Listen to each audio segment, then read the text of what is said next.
We're now in the early stages of the fourth industrial revolution, which is bringing together digital, physical, and biological systems. One of the features of this fourth industrial revolution is that it doesn't change what we are doing, but it changes us. And eventually AI won't just model the low level what the shape is, but it'll model the cell and the organ and the organism. If you have enough data about me and enough computing power and biological knowledge, you can hack my body, my brain, my life. You can reach a point when you know me better than I know myself. We will come to accept entities that are not biological as conscious. But it's not going to be, okay, machines on the right side of the room, humans on the left. If you talk to a biological human, they will have lots of non-biological processes going on in their body and brain. Those computers will be out on the cloud, so the thinking of that, quote, person isn't even just in their body and brain, even in the non-biological portion. It's out on the cloud. So it's going to be all mixed up. There's not going to be a clear distinction between human and machine. The bottom line is we are one human-machine civilization. It will not only change how we communicate, how we produce, how we consume, it will change actually us, our own identity. Not growing the virus at all, but just getting the sequences, getting the appropriate protein and sticking it on a self-assembling nanoparticle that is much, much more immunogenic. Injecting robots into a human's bloodstream sounds terrifying. But what if I told you science has developed so far that they are actually doing it on purpose? Making the mRNA is really easy and really cheap, and that's the magic of this thing. We just need to mess around. There's a lot of lipid nanoparticles, and some are very self-assembling. Let's take a look at a 2013 presentation delivered by Israeli scientist Dr. Ido Bachelet from Bar-Ilan University, boasting about the development of programmable nanorobots thanks to the funding of Pfizer. So this syringe has inside it 1,000 billion robots. So these robots are each 50 nanometers. 50 nanometers is about 2,000 times thinner than the thickness of your hair. Species Homo sapiens, if we survive, will probably have so much power that we will change ourselves using various technologies so that our descendants will no longer be Homo sapiens like us. Emotionally, it is easy to dismiss the work of Dr. Anna Maria Mihalcea, for it is very disturbing. But her work is shown through scientific testing and backed up by government and NGO documentation. And the evidence shows that humanity has already been infected with cutting-edge surveillance nanotechnology. She also points out the important fact that the elastomers being fabricated by DuPont for this soft robot technology are made of the exact same chemicals found when analyzing the messagens, a compound that displays liquid crystal properties, found in targeted individuals. And they appear to be the same compounds she found in the blood of the vaxxed, as well as the blood of the unvaxxed. The building blocks of hydrogels are being found in the COVID vaccine, and hydrogels are being found in the blood of both the vaccinated and the unvaccinated. They are the so-called blood clots that are being found around the world. And these hydrogels can now be programmed, encrypted, and decrypted. And it's spreading.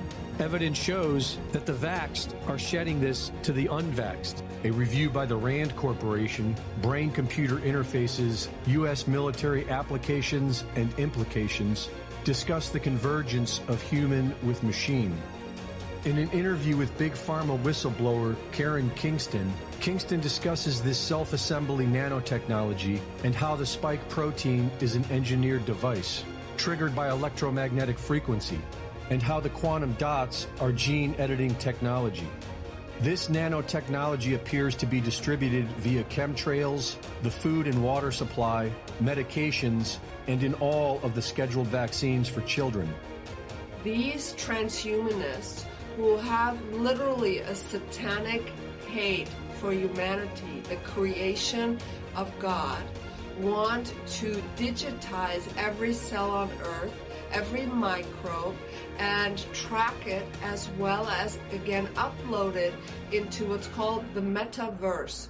I am a certified chelation practitioner, and the amount of metals that I'm pulling out of people is extraordinary. So we have been systematically poisoned, but not just us, but all life forms on Earth. The rain is filled with this poison. The trees are sucking it up into their root system. So their agenda ultimately is, number one, to fuse biology with technology. The ultimate end result is that machines will take over all biology. This is an evolutionary step that we must fight at all costs, for they want to exterminate all natural humans. When you synthetically alter the human DNA that has a very specific vibratory frequency, that is also frequency specific with all of nature, we are all interconnected with the oneness of creation. That harmony is being disturbed and is out of sync when we are fusing with technology. So they're creating literally a Borg hive mind in which there are no free thinkers, there is no free will, you're just simply following the program. So we all must stand up and insist that the creation of God and the diversity of our biosphere is so beautiful, so evolutionary, magnificent. I have seen the same blood changes of these filamental self-assembling structures that are literally replacing the blood and are using the blood as a substrate to create these blood clots. And I've seen extraordinary blood clots in the unvaccinated as well. This movement is really about the final destruction of the divine human being, and we must resist at all costs. At this point, this is a fight for our survival, and I believe that denial kills people. If they're not aware of this and they don't want to do anything about it, they don't want to hear it, they have this stuff growing in them like a cancer, and eventually they will succumb to it.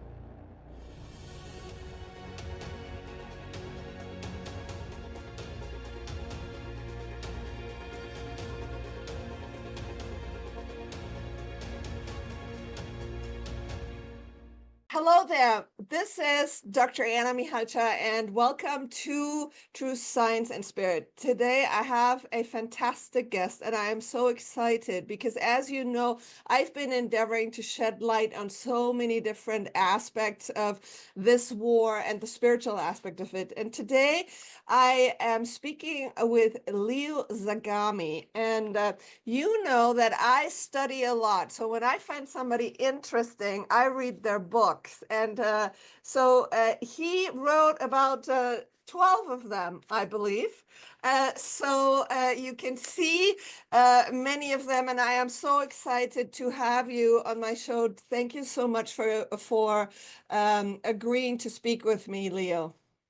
Oh, it's a pleasure. I actually published 11 confessions, meaning the confession series, and then I published also other books, Pope Francis, the Last Pope, and Invisible Master for the English audience. And plus I published, of course, other books in other languages also. So a variety of books have been published, but it's always a pleasure to be with somebody who actually has read them and who can give me a thorough interview. So that's what I'm looking forward to. Yes, absolutely. And, you know, I have read specifically Puppet Masters as well, and I have read the book about Pope Francis. Can you explain from your background? So, number one, you have such a wealth of knowledge. How did you get to have this knowledge, just to give people an introduction of who you are and what you've lived, and that you are not just anybody, but you actually have firsthand knowledge? Well, I mean, I guess that my family background helped a lot. I came from a very creative background, but also a background of people involved in intelligence, in politics, and also in Freemasonry, which is a society with secrets, not a secret society because everybody knows about it. But that led me eventually to join what people commonly refer to as the Illuminati of this new world order. And I worked behind the scenes until at one point around 2006, I gave up on being part of the elite. And I walked out starting to publish some of the inner workings, some documents that also attested the veracity of what I was saying, because I always bring along with what I'm writing, as you know, sources, documents, photos that at least corroborate what I'm bringing through, because anybody could talk about these things, but then another thing is to actually have evidence. And for me, it was also a matter of survival, because at the time, breaking from such powerful people was also very risky. And I must say that between 2006 and 2008, when I was not yet publishing books, but only on the internet, I had probably my most difficult time, because I was sabotaged left, right, and center by trolls. And at the end, I decided, okay, I'm going to start publishing books, because with books, if they are done in a certain way, I guess I can reach a much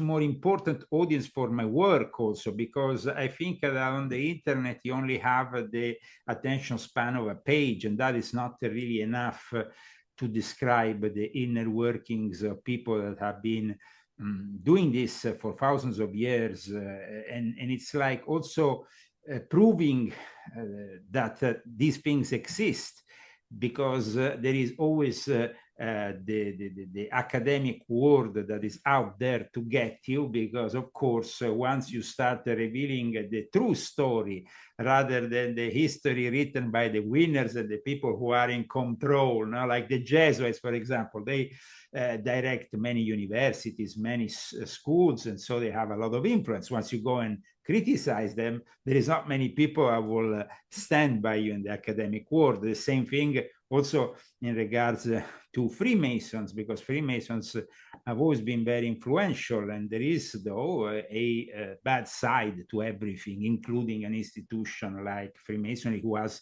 helped putting together the United States of America and the French Revolution, but has also many skeletons in the closet.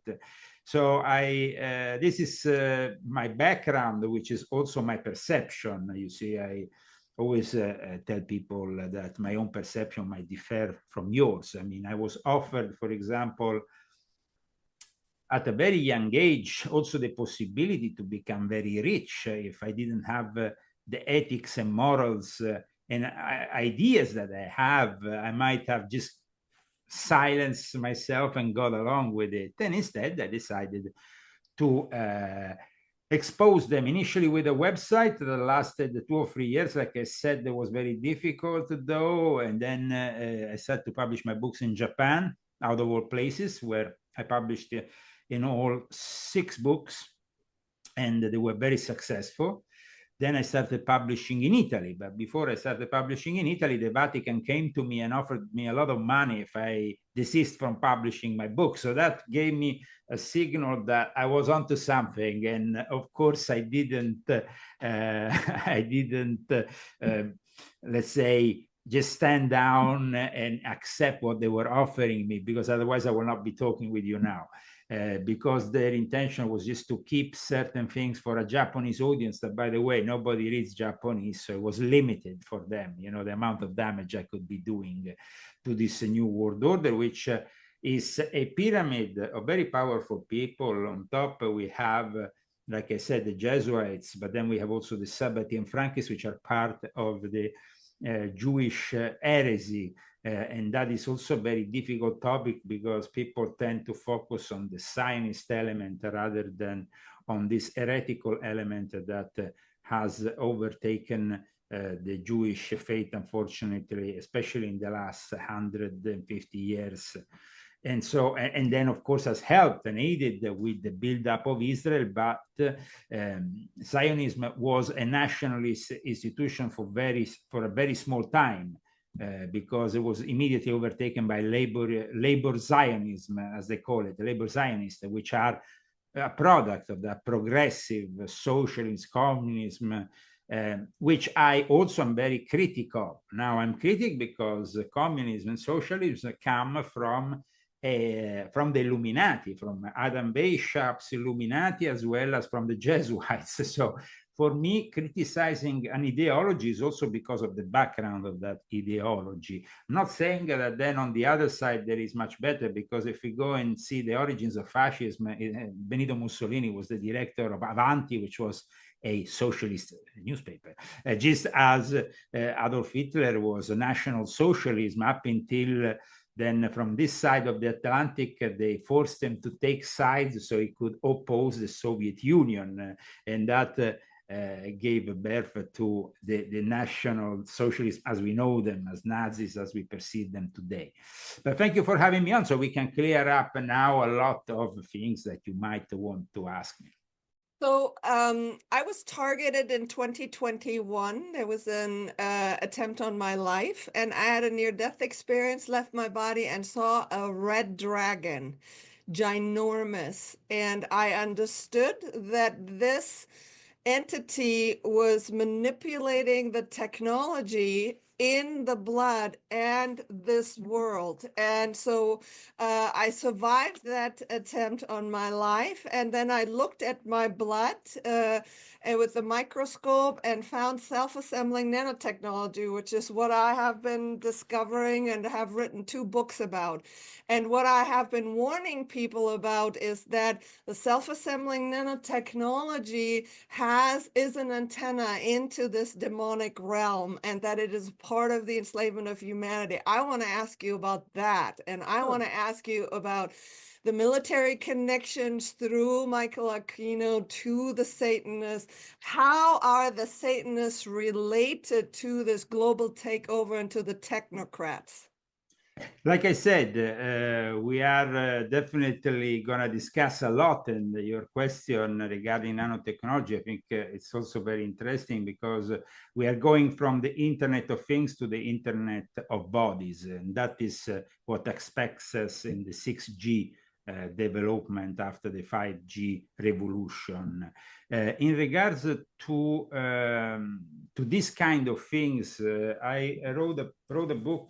It was published in 2022, which is volume 7, which discusses, is called From the Occult Roots of the Great Reset to the Populist Roots of the Great Reject, to give also an occult background to a reality which today we have just seen participating even Donald J. Trump. Davos and the World Economic Forum today are, of course, the elite of the businessmen, but also of the politicians, of those who are putting together this new world order. But at the same time, of course, Trump was challenging them with his own version of things.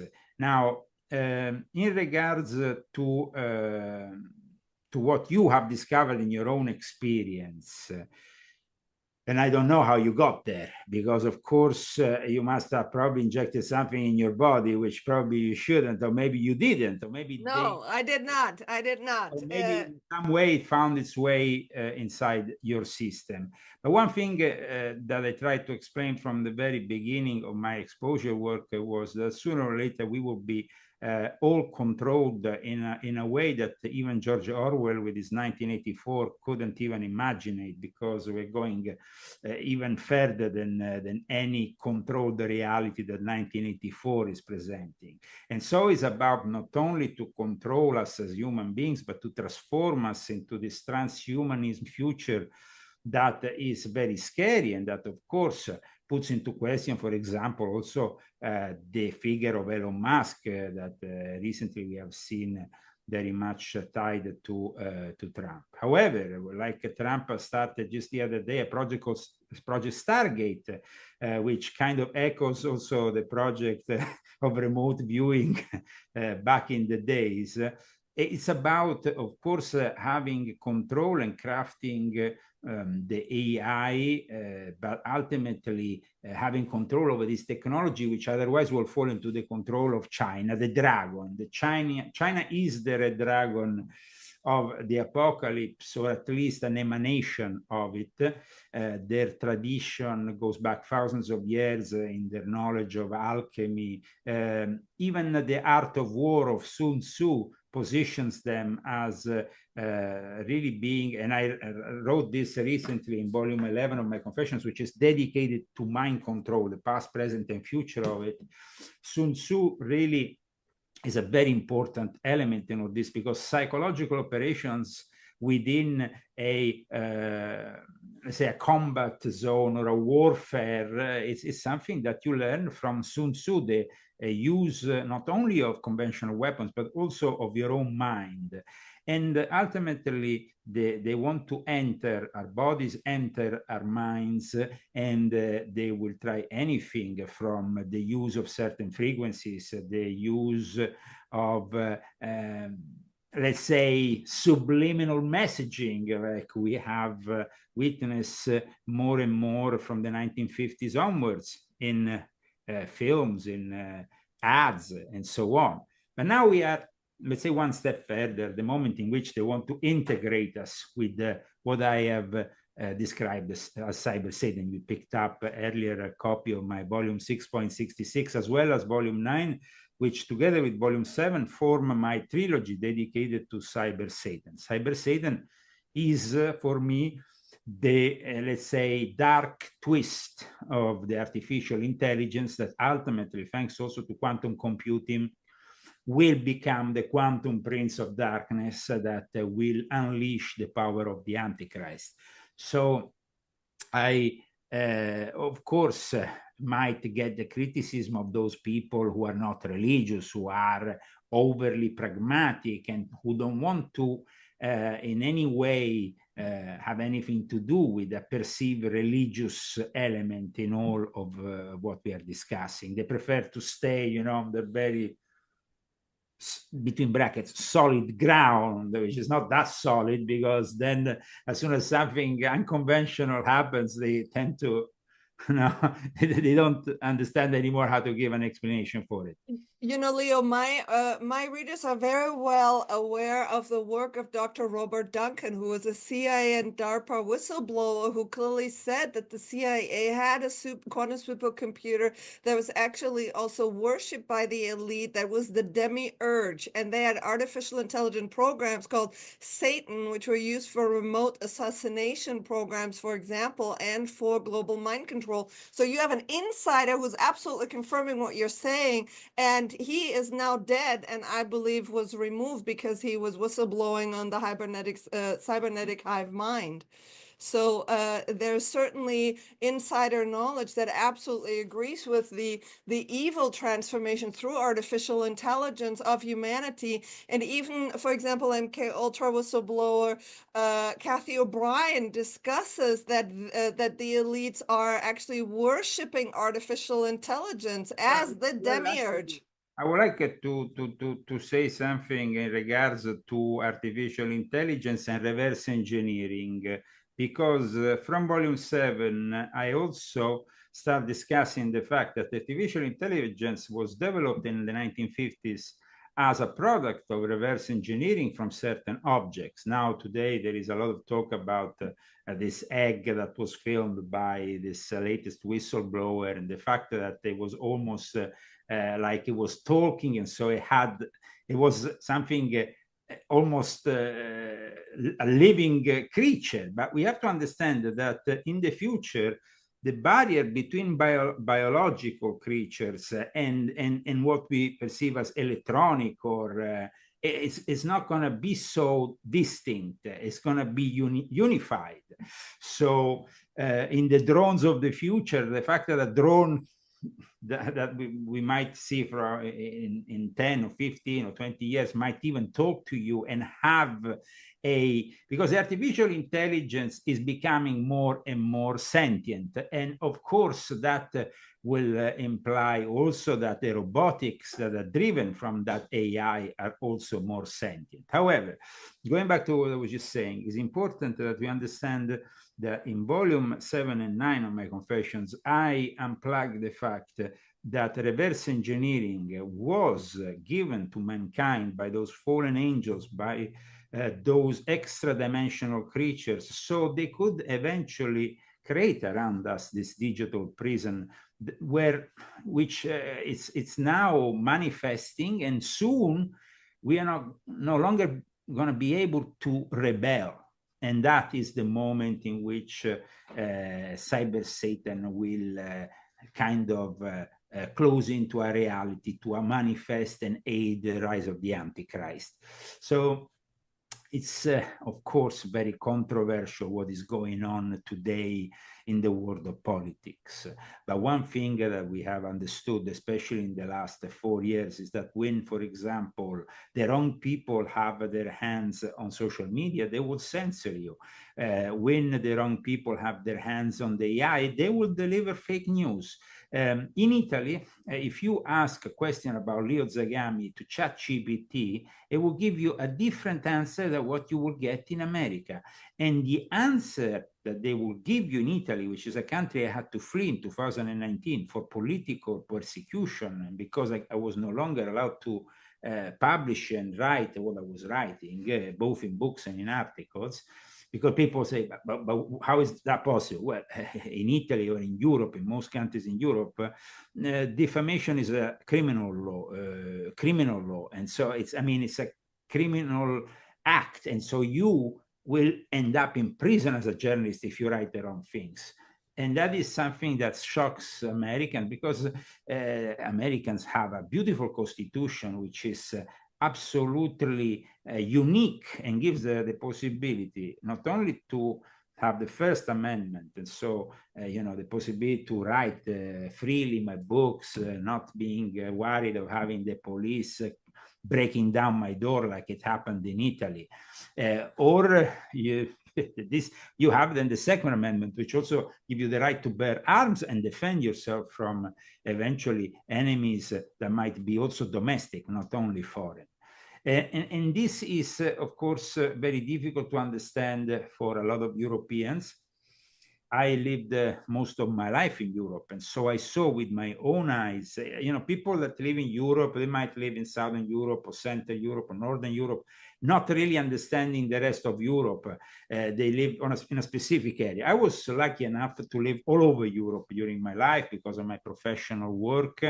I was a record producer. I was also a radio speaker, a DJ. I did a lot of things when I was young that permitted me to go around. And also, this was a wonderful cover-up for when I started my work for what you call the Illuminati or French Masonry, or however you want to define it, because it permitted me to go in and out of Russia, in and out of any country in Europe without having really, people watching me too much. And that was actually a cover-up for other operations. But I was also lucky enough to see how Europe works. And Europe, like Trump said, is very much corrupt and not in line with America, because Europe was definitely created with the help of America. But today, Europe represents the ultimate development of technocracy. And technocracy, in the way it's developing with the AI at the apex, is undemocratic, is completely anti-human. And ultimately, when you let the AI work on its own, it will always come back with the persecution of mankind, because mankind, in the eyes of the AI, is something disturbing in this creation. It's not something, the AI prefers to get rid of humans if you actually let the AI be sincere, whatever model of AI you have in mind. However, we have seen also the difference when, for example, Elon Musk has developed his own AI, which gives a completely different answer to the same question. So if you ask Leo Zagami to the ChatGPT, you get a specific, and especially in Europe, you get a very bad answer. The answers that they gave in Italy was just shocking to some people, because it was blatant, it was completely fake news at the ultimate level, and it was verging on defamation. In fact, we were even thinking of suing ChatGPT in Europe for what they were writing about. However, if you ask instead the AI model developed by Elon Musk, they will give you a completely different answer, and it's actually a much more sincere one.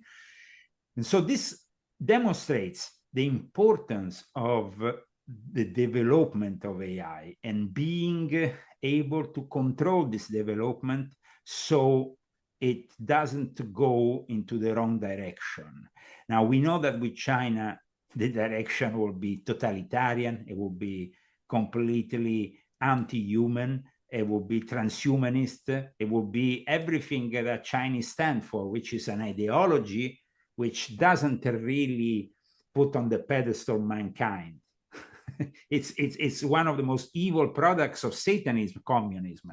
So that is what we are getting if China ultimately has it its own way and in 2030 manifests the stronger AI project in the world. That's why I always want to explain to people, you know, we are here now in 2025 in a we have a trajectory that is bringing us towards 2030 very soon. And if Trump has decided to get involved in an AI project for the security of America also, you have to understand that the AI is also part of the military industrial complex. So if you stand behind and say, okay, we don't want to do this, let China do it, it will be just simply like the arms race with the nuclear weapons. It will be like, okay, they have the nukes, let them have the nukes, but then at that point they become the most powerful nation on earth and we will be in real trouble. And the same will happen, of course, with the development of the AI. However, it's obvious that we might have a lot of problems in 5 to 10 years from now when the politicians will be gradually substituted as well as the civil servants by the AI.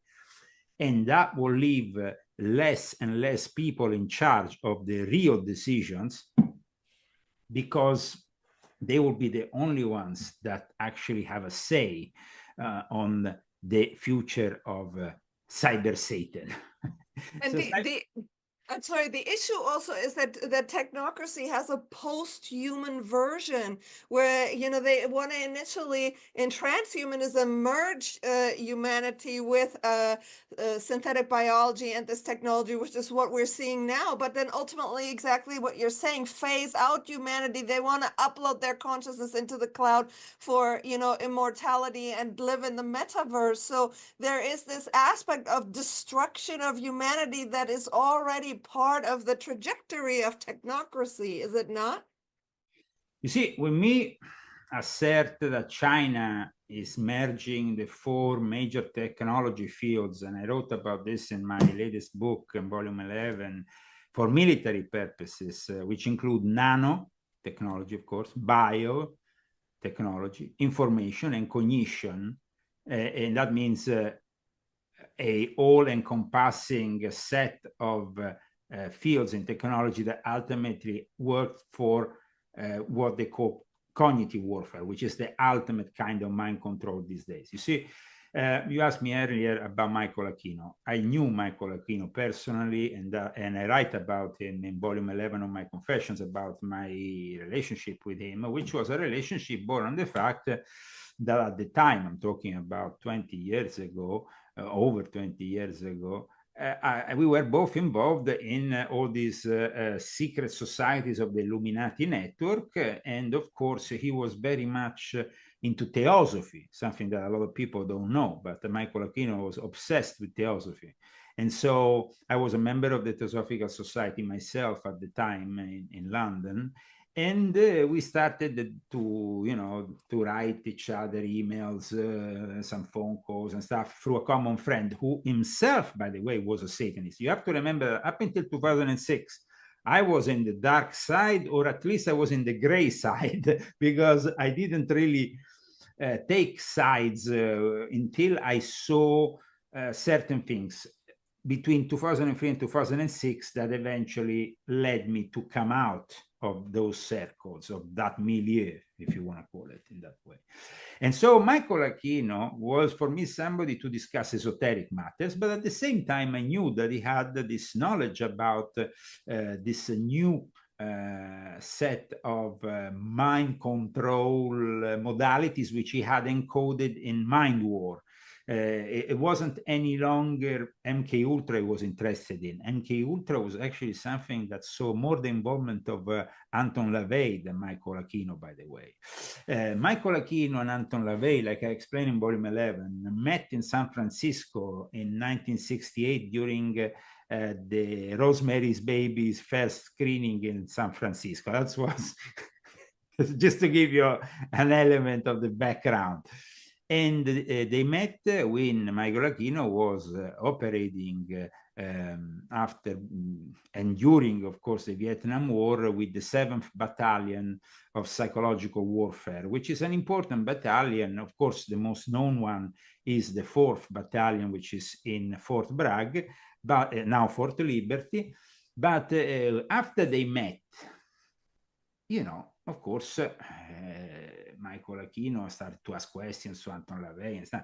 Anton LaVey admitted that he had worked for MK Ultra because MK Ultra had a base, an important base with the project, with Midnight Climax, a project that came out of San Francisco. And so Anton LaVey admitted this, this link with the Operation Midnight Climax. And in the end, actually, Aquino was quite critical of the coercive methods of MK Ultra. And this is something that people might not know, but he openly criticized, even in his book, Mind War, is fairly critical. And that's what led him at the end of the 70s to discuss the creation of new methods that were not so, because you see, MK Ultra really lasted formally only between 1953 and 1973. Prior to that, of course, you had Project Artichoke, you had some other projects that were kind of like almost MK Ultra, but not quite. And then eventually they manifested an MK Ultra, initially with a set of people who were voluntaries, who were just military from, you know, who were volunteering as participants in these experiments. But immediately after, they created this Midnight Climax thing, when they wanted to involve people who were not volunteers, who were actually co-opted by simply making them sleep with prostitutes who were working for them, giving them drugs without their knowledge, normal people. So there is a lot of MK Ultra activities that we don't know about, mostly because it's also a legal matter that the CIA in 1973, at the height, of course, of all the tension regarding the Watergate scandal, they said, okay, let's get rid of everything, because if they get their hands on what we did during these 20 years, it will be like the end of the CIA. Now, I'm saying this today because today is an historic day. Today is the day that Donald J. Trump has unleashed, and this will take care and will happen, will manifest in the next 15 days, because Donald J. Trump is unleashing the last remaining secrets from the assassinations of JFK, of Robert Kennedy, of Martin Luther King, that they were all victims of this deep state. So today is a great day for me. And the declassification of records concerning the assassinations of President Kennedy, of Senator Robert Kennedy's brother, and the Reverend Dr. Martin Luther King is, I think, something that will finally bring some clarity. However, we don't know how much of this material has been redacted. However, Trump has stated that he is now determined that the continued reduction and withholding of information from records pertaining to these events is no longer consistent with the public interest. And so this is very important, because I wrote about it in volume 11, that once Trump will be elected, and I was counting, of course, on that, and I spoke, I mean, I'm in direct contact with his press office. I was invited here when he did this Coachella event, backstage and everything. But in this book, I said, once he gets elected, that will be the next move that might jeopardize further his life, but at the same time might even also act as a turning point for our own, let's say, for for our own nation and for the history of our own nation, this might be a moment in which we finally take out of the closet certain skeletons which have been there for too long. Now, I have become formally American last year. This was a great honor that gave me the possibility also of participating to these elections. They were the first time I could vote, and I voted, of course, for Trump. I'm not saying that Trump is perfect or that he might conduct himself in a perfect way in the next 4 years, but I'm definitely sure that he wants to break with the past, and this gives me a lot of confidence in the future. So I don't think we need a saint at the White House, but we need definitely somebody who can bring out also in a moment like this declassification and disclosure, which within the next 2 weeks, the Director of National Intelligence and the Attorney General will, in coordination with the Assistant President for National Security Affairs and the Council of the President, bring out these records. And that would be a moment of finally confirming some of the things which I've stated here regarding the assassination, for example, of JFK. Now, there was a book that came out in the end of the 50s. It was, of course, The Manchurian Candidate, that then was made in a movie. The movie, actually, Frank Sinatra asked for permission to, paradoxically, to Kennedy, to President Kennedy, for bringing up this movie that was then censored after the death of the assassination of Kennedy, because, of course, it was too close to the truth. But it was based mostly on the technology that MK Ultra was working on, which is very limited. That's why Michael Aquino went further, much further. And MK Ultra was about drugs, the use of certain drugs, in particular LSD, hypnosis. Hypnosis is very important for the Illuminati. Hypnosis was always very important since the beginning, which animal magnetism with Mesmer, who himself was actually a family friend to Adam Weishaupt. And also there was Count Cagliostro, who was one of the biggest hypnotists, in fact, portrayed wonderfully, I must say, also in a movie that came out, I think it was in the 1940s, but it was a great movie called Black Magic with Orson Welles. And we are here now, of course, in front of a new modality, new technology. In the second film, The Manchurian Candidate, we start to see a brain implant, a computer-brain interface, which leads to control. However, like I explained in my book, there was already at the end of the 60s, somebody from the CIA who published with another name, he published with the name Lincoln Lawrence. So this was the cover of the book, We Were Controlled. This book is unique because for the first time it starts talking about what really went on, including the fact that certain forms of electrodes were inserted in the brains, not talking about complex technology, a very basic technology, which though triggered in certain areas of the brain, those people like even Lee Harvey Oswald, apparently, who was subject to that kind of insertion. And this was actually the author, Howard Hunt, in front of the Watergate Commission.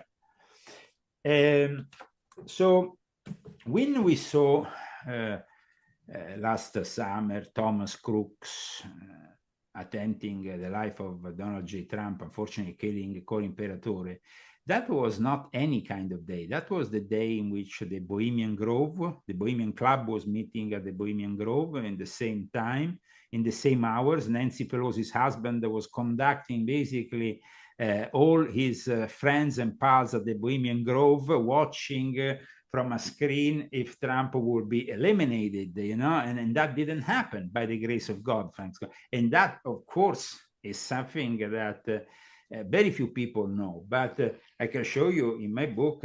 I also, in fact, share this invitation for the Bohemian Grove of last year, which had also a specific director, Jack Myers, as director, because you have, a whole play there It's of course not a human sacrifice, it's a play, but it's very symbolic. During the course of the evening, as you know, my colleague and friend Alex Jones once went in there and filmed these people enacting their ritual. However, they failed. They failed miserably.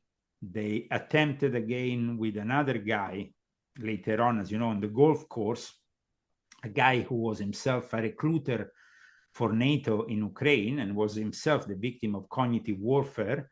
Because in this book, I explain what Michael Aquino created at the end of the 70s, beginning of the 80s, when he started to talk and discuss mind war, informal essays, and then later on, that would manifest later on, much later in his life, in a book also, that form of mind control, which he coined the phrase mind war, will actually become known as cognitive warfare. In the 80s, he went around Europe, and in fact, as you know, I wrote about an Invisible Master. I wrote about his ritual that he conducted in the early 80s with other intelligence officers in Wewelsburg Castle, the castle of Himmler and the SS. But then he went all over Europe spreading his gospel of mind war that eventually will pick up. And in France, some of his, let's say, disciples / followers gave birth to the early stages of cognitive warfare in the early 2000s. And it's in the last 5 years that they opened a command center in Norfolk, Virginia, NATO, with an officer called François de Clausel, and he's a former French officer who commands this center, used to command the center. I think that now he's probably passed it on to somebody else. But the cognitive warfare of NATO is important because it works. Michael Aquino wanted to work at the ultimate mind control. And so the ultimate mind control for Aquino wasn't any longer what we saw in MK Ultra. It was a bit primitive for him. And it was actually Timothy Leary, who himself was a player, as you know, in the big LSD game, the guru of LSD, who worked also for the CIA, who said that the internet was the new LSD.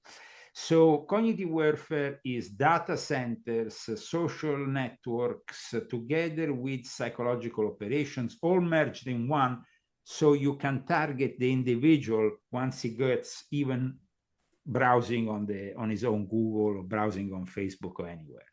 He's immediately targeted, and at that point, they can manifest a much more specific form of mind control rather than the psyop, which is addressed to a specific part of the population, being of a certain religion, ethnicity, or whatever. And that also is important, and I explain this in my latest book, in regard to the Smith-Mundt Act that Truman passed in 1948, which was supposed to protect and project a different image for the Americans, protecting them from mind control. There was a lot of talk of mind control. You might think that the talk is recent and it maybe came into, into the world in the age of the internet. But in reality, there was a lot of mind control after the Second World War, because the Nazis have showed their art of propaganda, of mind control at the ultimate level. On top of that, their despicable experiments conducted in the concentration camps. On top of that, we have also the Soviet Union with their own mind control experiments, which lead us all the way back to Ivan Pavlov. And of course, the first experiments on his dogs, that then, Vladimir Lenin arrived to Ivan Pavlov at the very early stages of putting together the Soviet Union, when it wasn't even Soviet Union yet, and went to Pavlov and said, listen, we could apply this to the whole nation. And so people today maybe don't know about Ivan Pavlov, but Ivan Pavlov, I think, is very important to understand, because if we go from Ivan Pavlov to nanotechnology, then we have the answer that it's of what you were asking from the very beginning of this interview, because you see, we're talking about nanotechnology, but very few people know what has happened just a couple of weeks before Trump, actually, I think a week before Trump's attempted assassination in July. Nanotechnology and nanoparticles became presented with the scientific discovery that finally they would be used to control the minds of mice in an innovative new South Korean study conducted by a South Korean institute. So in my latest book, I explain that the term biocomputer was already older than that, and we can connect it to another player of the MK Ultra, which is John C. Lilly, which is a very important figure in all this. John C. Lilly, a scientist who experimented more than others and that had the trust of the elite, because he was regarded as very creative. And in fact, his activities led him from being a far-out guru of consciousness explorations for the masses to, in reality, being also just a little bit like Timothy Leary. You know, these people had also a pop element that outside. So then you have the Altered States movie that came out, which is based on Lilly's experiment. So, but at the same time, the fact that you understand the brain as a biocomputer means that you can program this computer, that you have the knowledge of how to program this computer. Now, when I just told you, programming the human biocomputer, how mind control, let's say, is associated with creating disorders with various mirrors, movies, and projections, but still we are at the primitive level with MK Ultra. Now we are far beyond that. And Michael Aquino understood that. And one thing about him is, regardless of his satanic, sectarian activities, which I don't discuss in this book. I mean, I discussed them already enough in the other books. So here I focused in my last book on his scientific work. Meaning the work that he was already envisioning the use of nanotechnology. He was already envisioning the use of the internet, social networks as soon as they came out. He was a visionary of control. And that is dangerous, of course, because if you have Satan's little helper, which is Michael, I call him in the introduction of this book, Satan's little helper, who is so knowledgeable and also held in high esteem. That's why he avoided repercussions when they got info on him connected to pedophile activities with the Presidio case and all that. No, but that was, of course, dismissed. You have to understand the technology of Aquino, the mind control technology of people like Aquino. And he wasn't the only one, because there was also in his group other people like Colonel Alexander, for example. Today we find them all over the ufology, New Age circles in various capacities, but he's of course no longer active, but he was very much active when mind control went from, I repeat, those coercive experiments of Dr. Cameron in Canada, for example, the psychic driving and all that, but that's no longer needed when you have control over their minds through the internet.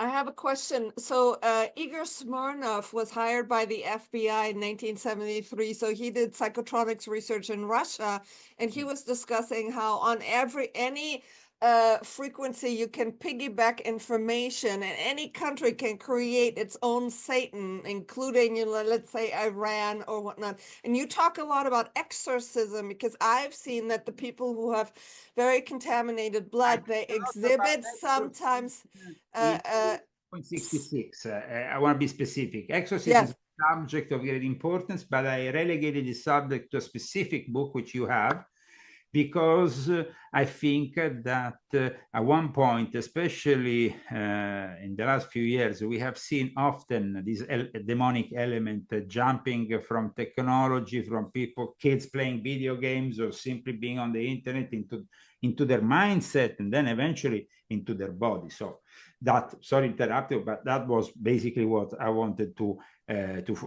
tell our audience, because if they want to find definitely this connection between exorcism and I would say the ultimate technology, well, then they have to read volume 6, because that's when I also introduced the connection with the Jesuits, with Pierre Teilhard de Chardin, with the Omega Point, and Pierre Teilhard de Chardin inspiring Arthur C. Clarke, 2001 Space Odyssey, HAL 9000. So it's all in that book. And then, of course, I continue discussing it in volume 7, where I go even further. But it was important for me to explain that there is a connection here, because Pierre Teilhard de Chardin was the guy who inspired 2 movies that are so different and so relevant to Hollywood, but to the whole world, that today people will never imagine these 2 movies are connected. But if you watch The Exorcist, there is actually a reconstruction of the room of Pierre Teilhard de Chardin in that movie that was actually saw the participation of even a Jesuit as one of the actors.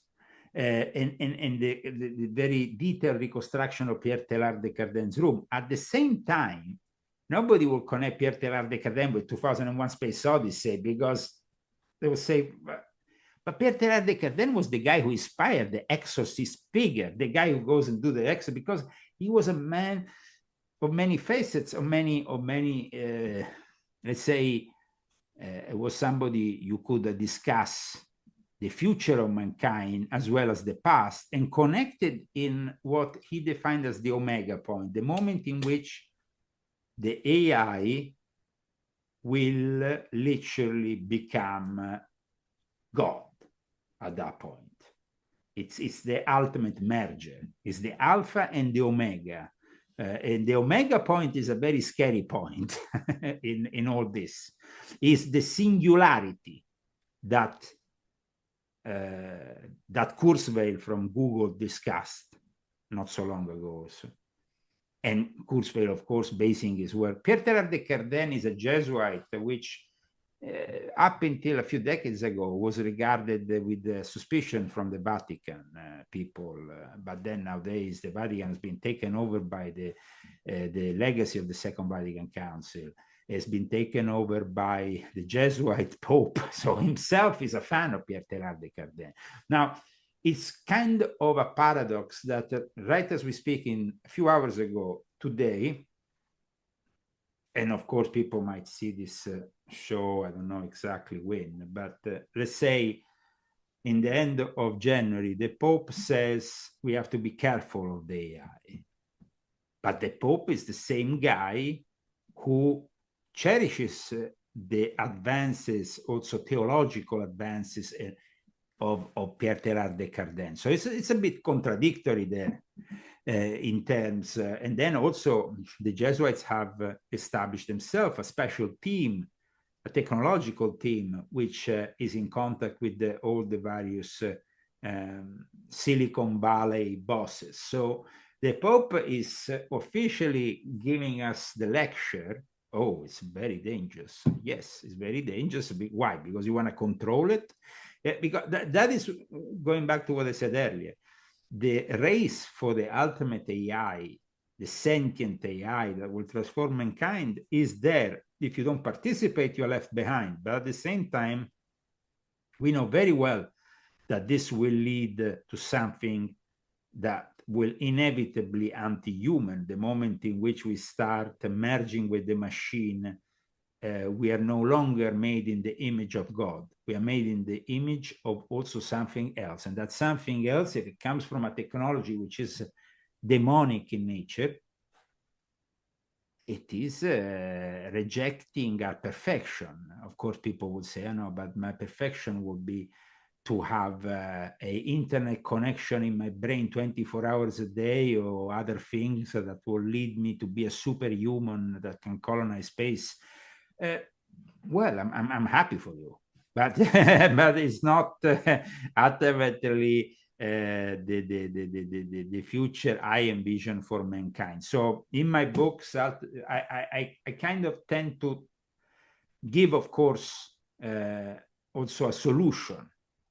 I don't only criticize or expose what is going on behind the scenes. I tend to also give a solution. And in volume 7, as well as volume 9, I repeatedly said that coming off the grid at one point will be a necessity to stay human. And so we will no longer be participant with the smart cities, with the capitals of this world will no longer be for us feasible, or, now they are destroying LA so they can construct their smart city, but probably they will do it all over the world. And at one point we will decide if we want to participate or not to this diabolical game, or will I want to be part of that, or I want to stay a human. And at that point, of course, off the grid, because those cities will be very much controlling of everything you do, every move you do, no? And also they will demand things from you. Are you vaccinated? What kind of vaccines did you do? It's disappointing at times to see certain elements of naivety in Trump, for example, when it comes to the mRNA vaccine. But at the same time, we have to understand that he is an old folk compared to younger people, and that his understanding at times is not always, it's like, okay, I want to support crypto, but do we know the consequences of supporting crypto? Because I explained in volume 9 of my Confessions, if you have read volume 9, that the quantum computer will enter into the blockchain of any cryptocurrency, and at that point you have something that is worth nothing in your savings. If you decide to invest all your money in crypto, it might be safe today, but tomorrow you will be in the hands of quantum computer hackers that will break your blockchain. And this blockchain at the moment is seen as something impossible to break, but it's not impossible for a quantum computer. So also with the emergence of quantum computers, and we have also seen, of course, the announcement in early December of the quantum chip from Google. That means that we are close to something that is not of this world. And that something not of this world will start to manifest things in this dimension. So it's not like we are still not capable of doing that, but not for long. At that point, there will be the materialization factor. And I'm not talking here about only holograms. I'm talking here about materializing things in this dimension from thin air like this. That is the ultimate development. So I think that we have to, of course, hope that there is always next to Trump, and I'm sure there is at the moment, advisors and people who have, first of all, a godly approach that see the possibility of certain things that might be dangerous for mankind and that might denounce them as such. And at the moment, I see that they are very open in receiving advice. And so I myself, I hope that I can continue as an intellectual, as a writer, as an investigative journalist to spread the light upon these things, especially after my experience with people like Davos, World Economic Forum. I mean, these are people who are, like I explained in volume 10 of my Confessions, have kidnapped my only son. The guy, one of the people who is responsible for the Islamic section of the World Economic Forum, is now the stepfather of my only son, who I've not been allowed to see since 2008. And this book is dedicated to him, and is dedicated to Islamic Freemasonry and the secret societies behind the eternal conflict in the Middle East. So it's, I mean, an advice that I give to people that maybe think the Illuminati don't exist or the Freemasons don't have power and all that. Okay, fine. But then there is the reality of all this. And it's not, of course, one group of people, but it's a pyramid, like we said earlier, made up of Jesuits, Sabbatean Frankists, of secret societies, which are part of a network, which I commonly refer to as the Illuminati, but there are a variety of them, including the Temple of Sect that was established in the middle of the 70s by Michael Aquino.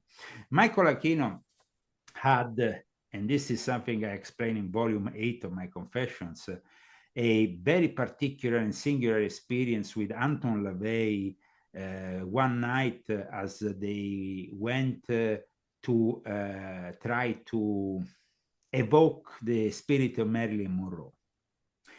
So they could get and grasp the truth behind their death.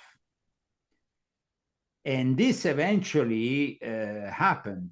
The actual contact was made. And at that point, because of the success of this operation, Anton LaVey nominated Michael Aquino Magister Templi, just the same degree, gave him the same degree as him. At that point, Anton LaVey didn't feel the necessity for continuing within the Church of Satan, which he didn't like the pop direction it was taking. It was too pop-tastic for him. It was too simple.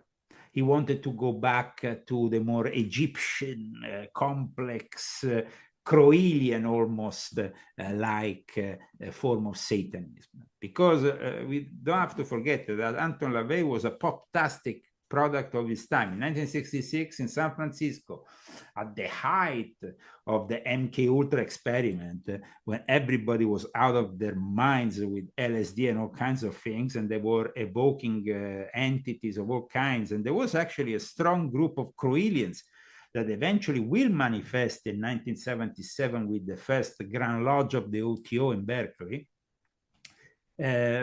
He decided to do this more simple version of Satanism.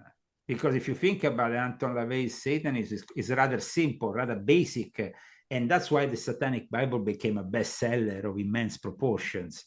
And but esoterically speaking, it wasn't really anything special. It was just based on other things, and it was pretty basic. When you go into the research and the work of the Temple of Set is a completely different game, because it's much more complex, just like the OTO for Aleister Crowley or the AA or other organizations that are based on pagan structures that of course are satanic, but they're very complex in nature. But I would say that we will not have modern Satanism without the Theosophical Society. So people today think that the Theosophical Society was mostly influential for shaping up the New Age phenomenon, which we all know it manifested through the early days of the Theosophical Societies, through mixing elements of Eastern religion with the esoteric elements of the West. And Blavatsky didn't make any secret. She published it in a magazine. It was called Lucifer. So, I mean, she was pretty honest about what she was doing there. Then we had Annie Besant, who followed in her footsteps, but then went another direction with Krishnamurti because she wanted to manifest a physical Messiah. And we had, of course, Alice Bailey. We had the development of the United Nations. We had the Theosophical Society becoming this, let's say, early moment of synchronicity between all religions. So the birth of the one world religion, of course, is to be ascribed by the Jesuits, because they took control of the Theosophical Society after the death of Madame Blavatsky. And that's why today the Theosophical Society has various branches. Of course, there is various branches of this, and a lot of people who follow it, they do it for intellectual reasons that have nothing to do with control, this, that, and all the other, or might not even like Aleister Crowley or other people like Michael Aquino and the darker side of it. But I think that Aleister Crowley couldn't have become Aleister Crowley without the Theosophical Society network which he laid upon, you know. And in fact, I'm sorry, you speak a lot about the Jesuits, and then you've also spoken a lot about the Vatican. So for people to understand that a lot of Catholics, Christians, the church organization, that they're infiltrated by Satanists, and this is part of the Jesuits. Did I say that right? Or can you explain it? Jesuits are working for a one-world religion. If you want to know how this one-world religion is coming actually together since 2019 with a series of meetings, thanks also to connection to Freemasonry, you should read definitely Volume 7. People don't know, but Davos and the World Economic Forum were inspired by the Second Vatican Council, and and a guy called the Red Bishop Camara from Brazil, who was invited by Klaus Schwab in the early 70s to one of the first sessions of the World Economic Forum to lead the direction.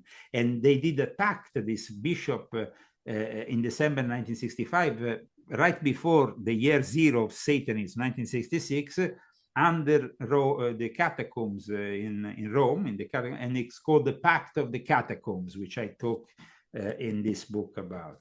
The Pact of the Catacombs is basically how to transform even the Catholic Church, following the footstep of the Second Vatican Council, which was a way to establish, let's say, take over the Catholic Church and use it for the establishment of the one world religion.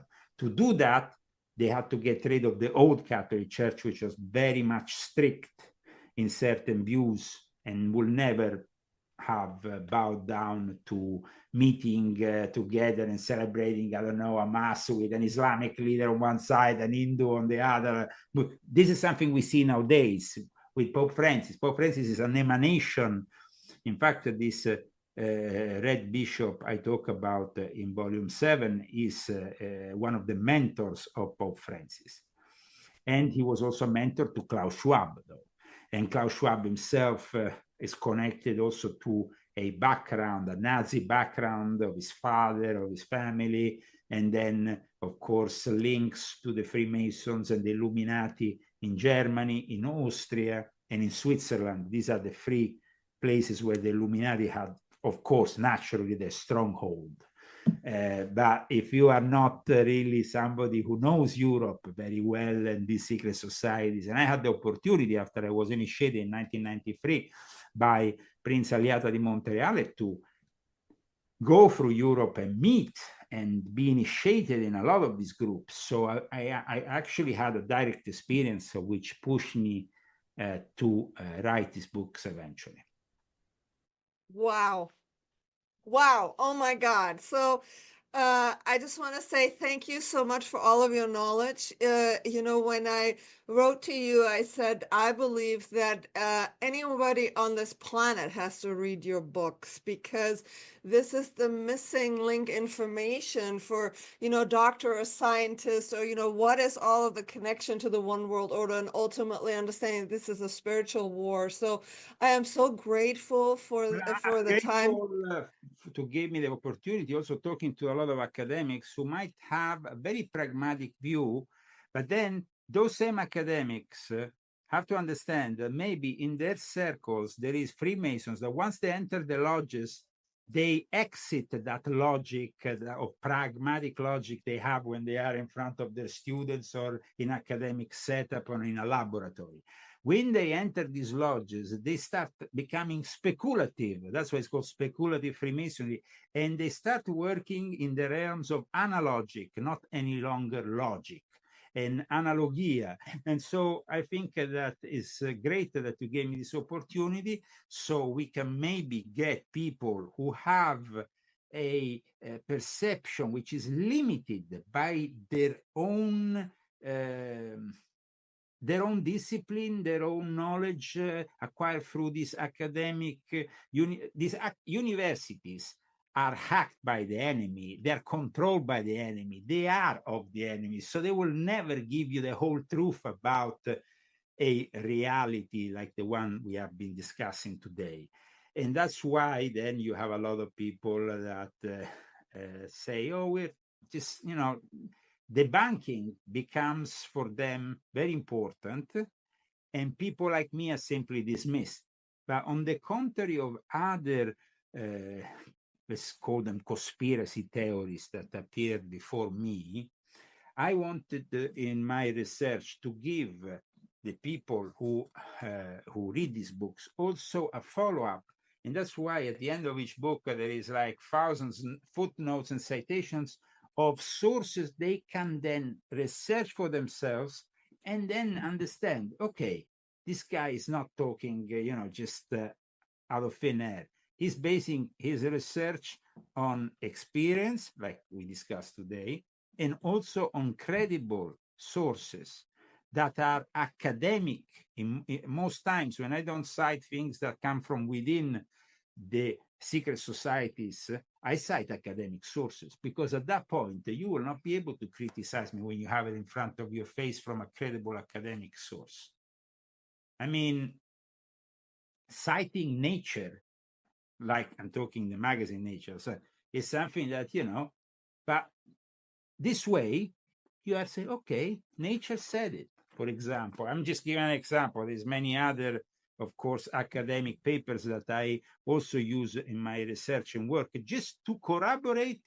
And this, I think, will be a great experience for a lot of your viewers to finally open their minds into a reality which they might ascribe to fantasy, to some lunatic on the internet say, oh, the Illuminati, this and that. No, guys, there is facts and there is fiction.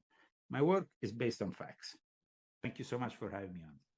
Fantastic, fantastic.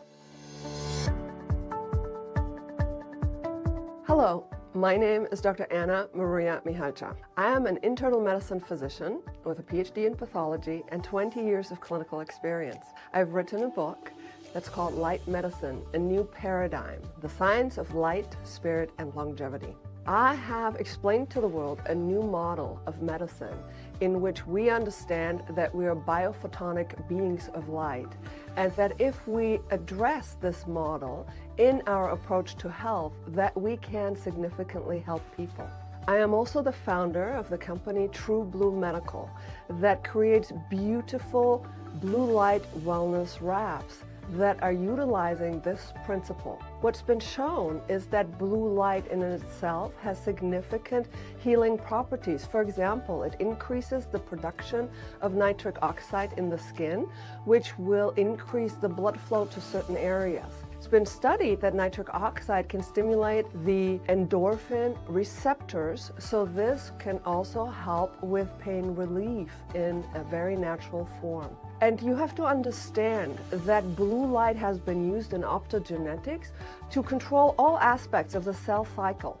So we can restore, in a way, health that the regular scientific model hasn't quite thought about. So unlike infrared lights, blue light does not generate heat. And our skin absorbs biophotons and can store these as energy for healing purposes. What we have found with our beautiful wraps is that our customers have wonderful improvements in their well-being. I slipped on the wet hose, rolled over my ankle, and broke it. But in my mind, it was a sprain. And so I went in and I wrapped my ankle. I walked on a broken ankle for 9 days. And I think the only reason I could do that is that wrap kept the swelling down and accelerated healing in a way nothing else I've tried has done. I had a very painful hernia problem about a month ago. Dr. Anna recommended trying the True Blue Light Wrap. I wore it for 3 days and nights, 24/7, and the pain dwindled away completely. Since then, I've used the Blue Light Wrap on my back for back pain, and I've used it for headaches and migraines. I damaged my knee, but I had a definite noticeable improvement immediately using the True Blue Wrap. It helped directly with the pain, the swelling, and it also improved range of motion starting the first night. I know that healing this type of an injury can take months to happen, even with medical intervention, but with the True Blue Medical Wrap, I saw daily improvement. At 71 years old, my life is full of adventures. Sometimes accidents happen during those adventures, and now I seem to have made myself arthritic. I got my blue light wrap pretty fast, and I wear it most of the time. It works. I love those little blue lights.